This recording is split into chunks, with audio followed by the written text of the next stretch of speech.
Good morning. Welcome to Bible Mornings. I'm Greg, and I'm super glad that you joined us this morning. This morning we've got something a little bit different. We are finishing Luke chapter 2, so we're going to look quickly at the last few verses of Luke chapter 2, and then we're going to talk for a few minutes about how to put together all of the stuff we've looked at from Luke 1 and 2 to kind of get us started for the next section of the Gospel of Luke.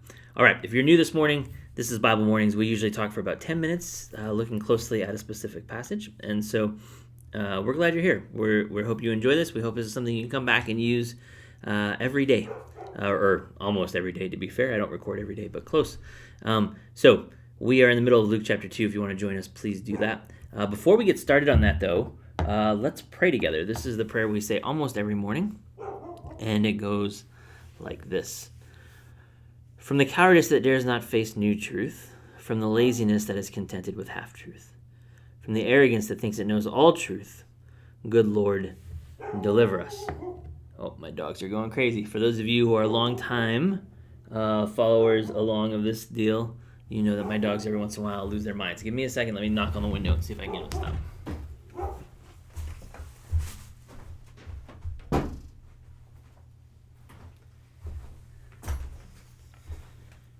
I think some of you had thought that maybe I had lost the dogs or something along the way, but I have not. They still are there, and they still make noise occasionally. So we're going to pick up at verse 47 of chapter 2, and then we're going to read to the very end of the chapter.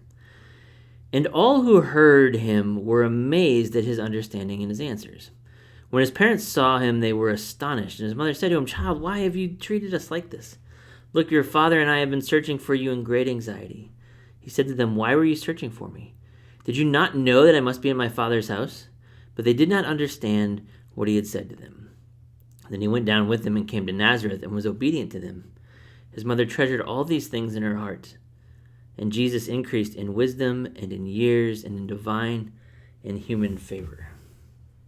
Okay, so we started to talk about this yesterday a little bit, but this growing in wisdom and favor, divine and human favor, which is a little different addition, has this very Old Testament feel to it, right? Like it has this end time past sort of thing, right? There's a way to do this as a storyteller, as someone sharing these stories, and so we picked up on this with it yesterday. This is repeated this again and again.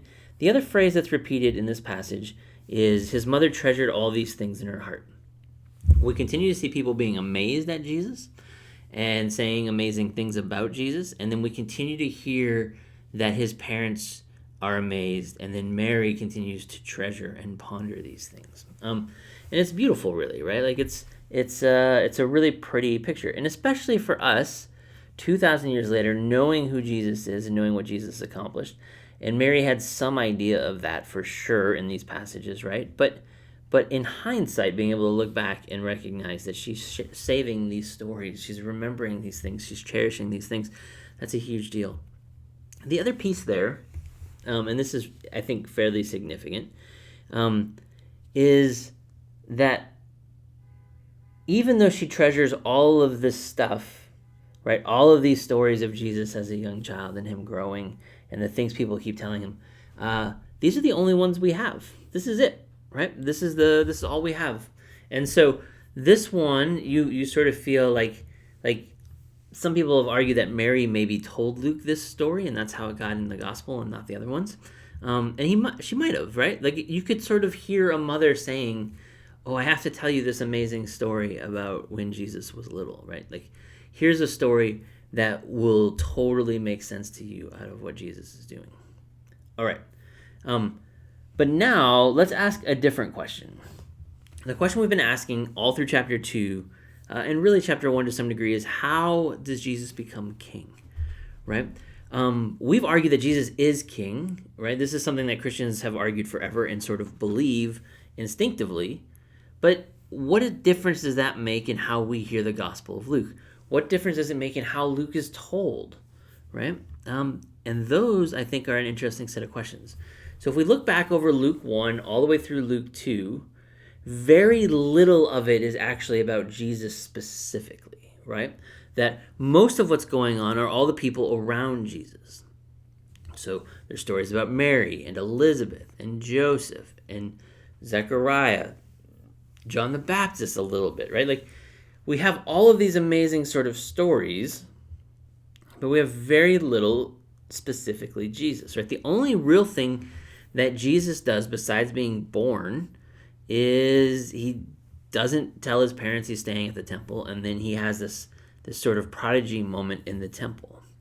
So the question becomes, if you were trying to show that Jesus was king, if you were attempting to make that claim or that point, how does Luke 1 and 2 work, right? How does Luke 1 and 2 show us that Jesus is actually a king? Here's how I think it works. This is my best guess at it. This is my theory. Not everybody's going to agree with me on this one. That's okay. So my theory is that Luke 1 and 2 serves as a sort of origin stories of Jesus, sort of the mythological, not mythological in like a fake way, but mythological in like the amazing beginnings, right? Like, I'm a diehard Packers fan. You guys see me wear the hats once in a while. And once in a while, like you hear people retelling the early days of the Packers, right? As this really formative, amazing football players, how they got started, how they sold to the whole state. There's all these like stories that we tell that way, right? I think Jesus's beginnings serve a similar purpose in his kingship, right? This is actually true when you think of other kings, right? Like if you watch The Crown, or if you've read King Arthur, or there's all these amazing sort of heroic stories. Well, Luke doesn't do that because Luke is writing to a different audience, right? Luke is writing to a very Jewish audience in some ways, or at least people who are familiar with their Old Testaments. One of the things we've done with Luke is get really weird where we think because he was Greek, he was only writing to Greeks. I'm not sure that's true. That's a different conversation. But Luke wants to show Jesus' Jewishness, I believe. Like, in order for Jesus to be the Messiah, in order for Jesus to be the king that was promised, Jesus has to be Jewish. And so Luke spends 2 chapters showing you that Jesus is as Jewish as he can be, right? This is actually going to be really important later on in Jesus' ministry, where Jesus is going to undo some of this stuff and it's going to cause some tension. But from the beginning, he's the most normal Jewish boy, right? And this is the tension in the incarnation that is going to constantly be the tension in the incarnation. That on the one hand, you have this very specific, very Jewish boy, and on the other hand, you have God, who is the transcendent God of the whole universe.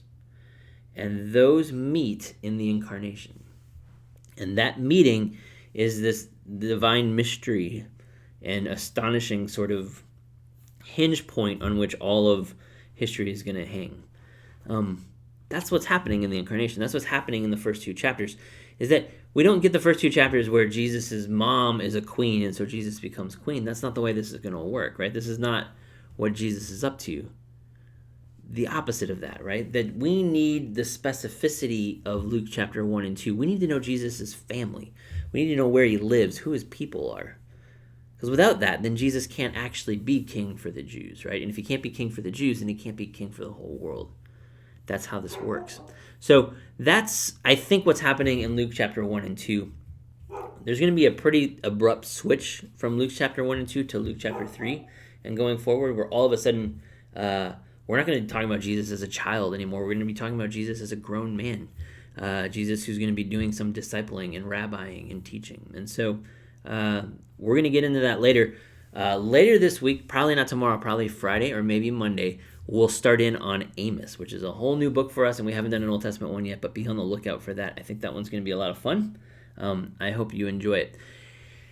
If you enjoy these, if you like doing these, if you like following along, I know a lot of you guys have been watching them and paying attention and tracking with us, and I really appreciate that. Go ahead and subscribe, like them, share them. The more people that see them, the easier it is for other people to see them. That's just the way the algorithms work. If you only watch these on Facebook, that's awesome. That helps me too. If you can watch them on YouTube, that also helps. So however you want to do it the way you need to. But go ahead and subscribe. You can also track down some other videos we've done here. So, all right, we'll see you guys in a couple days, and we'll work on Amos together.